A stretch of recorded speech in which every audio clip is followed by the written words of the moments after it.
Hi guys, welcome to vlogs ஹவுஷர். நம்ம இன்றைக்கி என்ன பார்க்க போகிறோம்னா, ரொம்ப நாள் கழித்து ஃபேமிலியாக ஒரு டேஸ்டியான பிரியாணி பண்ணோம். எப்படி பண்ணாலும் பார்த்தலாமா நம்ம அம்மா கையால். ஃபர்ஸ்ட் நாங்கள் ஒரு 10 லிட்டர் குக்கர் எடுத்து அடுப்பில் வச்சுட்டு அதில் கொஞ்சம் தேவையான ஆயில் அண்ட் கொஞ்சமாக கீ இதை ஆட் பண்ணிவிட்டு அது நல்லா சூடான உடனே ஒரு 4 வெங்காயம், பெரிய சைஸ் வெங்காயம் ஆட் பண்ணிவிட்டு அது கூடவே ரம்ப இலை அதையும் சேர்த்து அப்புறம் 3 பச்சை மிளகாய் இந்த 3ம் சேர்த்து நல்லா எண்ணெயிலே நல்லா வதக்கிக்கோங்க.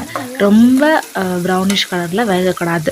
நல்லா கொஞ்சம் வெந்ததுக்கப்புறம் நம்ம இஞ்சி பூண்டு பேஸ்ட் ஒரு 4 to 5 ஸ்பூன் நம்ம ஆட் பண்ணிக்கலாம். ஏன்னா பிரியாணிக்கு ரொம்ப இம்பார்ட்டண்டான விஷயம் ஜிஞ்சர் கார்லிக் பேஸ்ட்டு.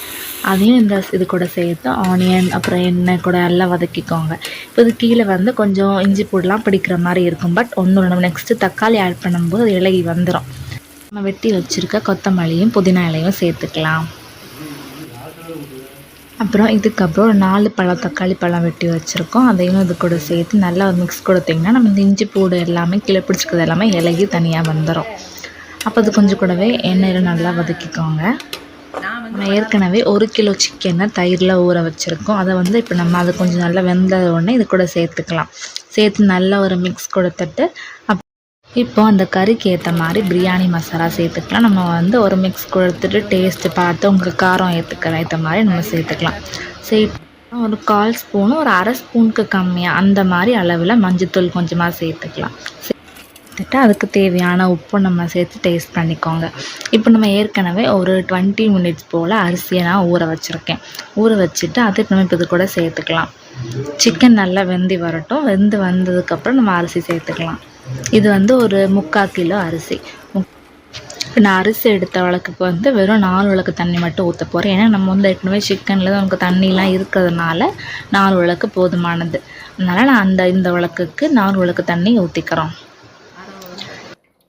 தண்ணிலாம் ஊற்றிட்டு நல்லா ஒரு மிக்ஸ் கொடுத்துட்டு இப்போ பிரியாணி மசாலா அப்புறம் உப்பு எல்லாம் தேவையானதளவுக்கு டேஸ்ட் பார்த்துட்டு காரம் வேணுமா இல்லாட்டி உப்பு கரெக்டாக இருக்கான்னு செக் பண்ணி அதுக்கேற்ற மாதிரி சேர்த்துக்கோங்க. சேர்த்துட்டு அப்புறம் நம்ம இப்போ லெமன் ஸ்க்யூஸ் பண்ணிக்கலாம். ஒரு 1/2 லெமன் போதும். 1/2 லெமன் நல்லா பிழிஞ்சு விட்டுட்டு நம்ம நெய்யும் லாஸ்ட்டாக ஆட் பண்ணிவிட்டு மொத்தம் நம்ம வேக வைக்கணும். அரிசி கொஞ்சம் வெந்ததுக்கப்புறம் நம்ம விசில் வைக்கலாம். அதனால் குக்கர் மூடியை லைட்டாக கமத்தி போட்டு அப்படி வேக வச்சுக்கிறோம்.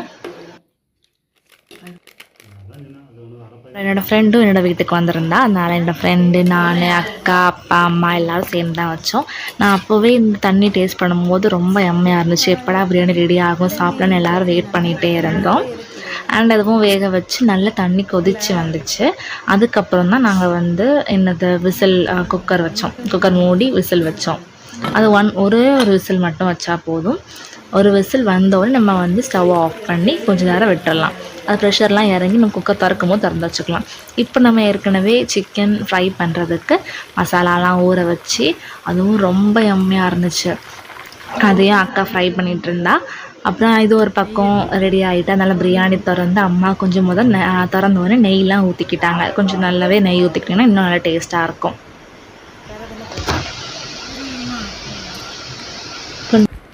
இப்போ நல்லா கிளறி விடணும். சோறு உடையக்கூடாது. அப்போ அதுக்கேற்ற மாதிரி நல்லா பொறுமையாக கிளறணும்.